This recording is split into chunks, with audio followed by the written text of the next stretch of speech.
Hey guys, welcome back to my channel. I'm going to be filming the mid-year book freakout tag. I've been seeing people filming this for years. I always love watching them and I'm really excited to make my own.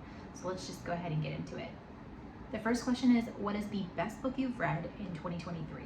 This is a really difficult question. I always have a hard time even making a top 10. So it was really hard for me to narrow it down to one book, and I think that if you were to ask me any other day, the answer could be different, but today, I gotta say that the best book that I've read this entire year is Archer's Voice by Mia Sheridan. Oh my gosh, I love this book. I was really on the fence for the longest time on whether or not I wanted to read it. When I heard what it was about, I didn't think that I would be interested in that kind of thing, but I saw other YouTubers like Alexa Ray, who says this is her favorite book ever, and I don't know, I was convinced. I'm easily convinced on a book. So I bought it, I read it, and I was so pleasantly surprised. Like, this has everything that I want in a relationship. And I think it's actually a really good book for summer that had like the really good summer vibes. And I don't know, it gives me the feeling like the first time I watched the movie The Notebook and like the epic love story, you know, I love that he's a recluse. If you don't know what this is about, by the way, if you've never read this book is about a boy named Archer Hale. He's a man now, but he has a very troubled past, and he's kind of a recluse in his town. Like, no one really talks to him. He lives on his property alone, and he can't speak. And then we also have a male, the main female character's name is Bree. She also has kind of a troubled past and is escaping her city that she lives in, and comes to this coastal town in Maine where Archer happens to live as well. They run into each other, and she just feels the need to reach out to him because she feels bad for him. He seems really lonely, and she happens to know sign language, and so she kind of can communicate with him through that, and they just form this really great friendship and bond that becomes so much more. There's a lot of emotion in this. There's a lot of depth to this story. And at the end, if you've read this, the end, when you think something is happening, I cried hysterically. I had to put the book down and walk away and cry, like just sob and sob and sob until I could like calm myself down enough to read the rest of this book. And I know this might be a little bit of a spoiler, but I always have to know this does have a happy ending, and I feel like for me, I would have a really hard time if this book didn't end happily, but it does, and it is going to definitely be one of my favorite books of all time. The next question is, what is the best sequel that you've read in 2023? Now, I'm just gonna go ahead and apologize up front because you're going to see books in this series come up on a lot of the questions. I'm sorry, but yeah. I have two for this. The first one is Reckless by Elsie Silver. This is the fourth book in the Chestnut Spring series. And I'm just gonna say, like, this whole series is immaculate. I love this series. I love everything about it. I really loved every single one of them, but this one just is absolute perfection. If you don't know what this is about, or if you haven't read the series at all, it's kind of a slightly small town-ish kind of cowboy romance thing where it's following this group of brothers and people that they're related to. All of the people throughout these books are connected, and they all show up in each other's books, so I would highly recommend reading them in order. This is the fourth one, and this follows Theo and Winter. Winter is the sister of the girl from the very first book, the main character, and she's very cold and standoffish, and you know, just hasn't had a lot of people be there for her in her life. And Theo is sunshine and rainbows, and he works with Rhett, who is the main male character from the first book as well. But they meet, they have a one-night stand that ends up in a pregnancy. The moment in this book when Theo finds out that he has a baby, yeah, this made me cry. Like, oh my gosh, it was so just sweet in how he was with the baby and with Winter. Like, it was beautiful. I love this book. The next best sequel that I've read this year has to be Exodus from the Ravenhood series. I read this whole series on audio and I highly recommend. These were amazing audiobooks. But Exodus and even the third book, Finish Line, I really liked that one as well. But this whole series was amazing. The first book, okay, the first book was a little bit lower. I think I rated it like a 4. It was okay. I think I was just really confused the whole time, which you're supposed to be, and you figure out all of the answers that you're looking for later in the rest of the books. But Exodus was such a great book. Oh wow, I'm still not over Exodus because that book was real sad too, okay? But it was an amazing sequel. The next question is, what is a new release that's come out that you have not read yet and you want to? So I do have this one, Happy Place by Emily Henry. I've read a lot of her other stuff and love her. And so I'm really excited to read this one. I've heard mostly really good things about it. And then also, I don't have the copy, but I really want to read Divine Rivals by Rebecca Ross. I'm hearing a lot of really good things about this. I was planning on reading her like A River Enchanted. I forget what the actual series is called, but the first book is called A River Enchanted. And I was planning on reading that series first, but I think that I've like changed my mind and I want to read Divine Rivals first because that sounds like such a good book and I've heard a lot of really good things about it. The next question is, what are your most anticipated new releases for 2023? And I have 2 for this as well. I am very much looking forward to Hopeless, which is another book in the Chestnut Spring series, the 5th book. I'm so excited to see this particular character get his story. I can't wait. And then of course, I'm very excited for Iron Flame, which is the 2nd book. I also forgot the name of the series, but for Fourth Wing. I'm really excited about that. The next question is, what was your biggest surprise of the year? And I know most people are interpreting this as like, what's a book that you didn't think that you were going to like that much and you ended up liking that? And so I do have an answer for that, and that would be Project Hail Mary. Project Hail Mary is a sci-fi book, and that is not my genre. I don't ever read sci-fi books. That's just not my thing. But I ended up picking it up for a book club book, and I loved it. It was amazing. Like, I had so much fun reading it. Highly recommend the audiobook. Hugely surprised. And then the second interpretation of this question is like, what was the best like surprise in the book? Like, what was a really good plot twist? I don't read it like a ton of thrillers. Especially this year, I really just haven't read too many yet because there's so many other things I want to read. But a really huge like book surprise for me, like plot twist, was Perfect Strangers by J.T. Geisinger. I read one of her books last year, Pen Pal, and I think I made a mistake by reading it on audio because I kind of just like already knew what the plot twist was going to be pretty early on. Like, I guessed it, and like, I don't know, that one didn't really get me. And I think the audio made that worse, if that makes any sense. But this book by J.T. Geisinger was real good. Like, I was really, really hooked, and like, you think you're reading one kind of book, and then as soon as it seems like, okay, this is like seems like the happy ending right now, like, why do I still have so much left in this book to read? And then it's like, becomes a whole different thing, and it was really, really, really good. The next question is, what is the biggest disappointment in 2023? And I have 2 for this as well. The first would be the Inheritance games. Now, I did not finish this series. I only read the first one, but I was so excited for this series. Like a house with lots of like puzzles and riddles and like some kind of like slight murder mystery thing. Like, that sounded so good to me. I was so excited for this book, and like, I just didn't like it. I think I rated it like a 3.5. I don't know, I was really disappointed by that.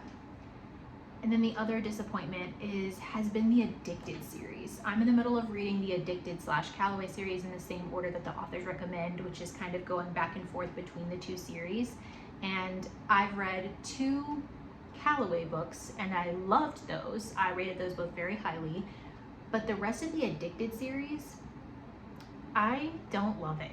The next question is, who are your new favorite authors that you found in 2023? And for me, that has to be Emily Henry and Elsie Silver. So for Elsie Silver, I've read 4 books from the same series, the Chestnut Spring series, and every single one of those books have been 5-star reads for me. I love all of them. And you know, there's another one coming out at the end of the year. I believe that's going to be the last one. And then I think I'm going to go back and read her Gold Rush Ranch series because let's keep these good vibes going, you know? I love her writing. I love the way that she can make characters feel very different. Like, I'm reading kind of about the same ranch, and never do I feel like a character has been repeated. Like I feel like each character is very different, very distinct, and the relationships are different, and I never feel bored or like it's a repeat thing, and I really appreciate that a lot. For Emily Henry, I have read Book Lovers, People We Meet on Vacation, and Beach Read, and loved all of them. Beach Read and People We Meet on Vacation are just like amazing for me. Like I love the banter. I think her books are so funny. They're light and funny rom-coms, like halfway through you get like all the emotion and the feelings, and yeah, they're just really good. I like all of her stuff. I'm very excited to, like I said earlier, get to Happy Place. The next question is, who is your biggest fictional crush? I have two. Okay, the first one, Clay Johnson from The Blind Side. Love this guy. He is a football player, and Gianna, the main female character from this book, is a virgin, and he kind of has like this whole lessons in seduction thing.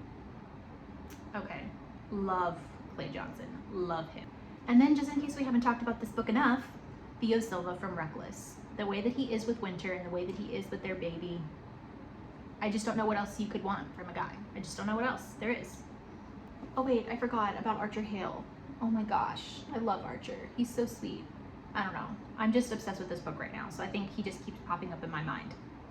The next question is, what is your favorite character? I have two again. So one of my favorite characters that I've read this year is Pippa from A Good Girl's Guide to Murder. I thought that she was just such a strong-willed character. She's such a good detective and just like smart, and has like an amazing way of thinking for someone in high school. And I really just liked how mature she was, and I don't know, I just really enjoyed reading like her perspective on things, and I think that's what made me like that book series so much, is just Pippa, the character of Pippa. And then my second one would have to be Willa from Heartless. This is the second book of the Chestnut Spring series. I told you it's gonna come up a lot. I'm sorry, it's my favorite romance series of all time. Willa is, in this book, she is Summer, which is the first book's main female character. Willa is her best friend. She is fiery, she's spontaneous, she's full of energy, and just like a really good time. Like I picture her just being the life of the party, and that really comes out through all of the other books as well. And but I think she just takes Cade, who is the main character here. Cade is like this very uptight, you know, workaholic, you know, hates everybody besides his family, and she just really helps him break down some walls, because she's just like that big ray of sunshine and fun that he just needs in his life. And she's also really responsible, and you know, the way that she deals with his son Lucas, like, I don't know, I just really loved her as a character. I feel like she's such a strong heroine. She doesn't take crap from anyone, but she is also able to be really kind and supportive when needed, and I just feel like that's just amazing. I loved her character. The next question is, what are some books that made you cry? So I've already mentioned that Archer's voice made me sob hysterically, and I've also mentioned that the moment in Reckless, when Theo finds out he has a baby, made me cry.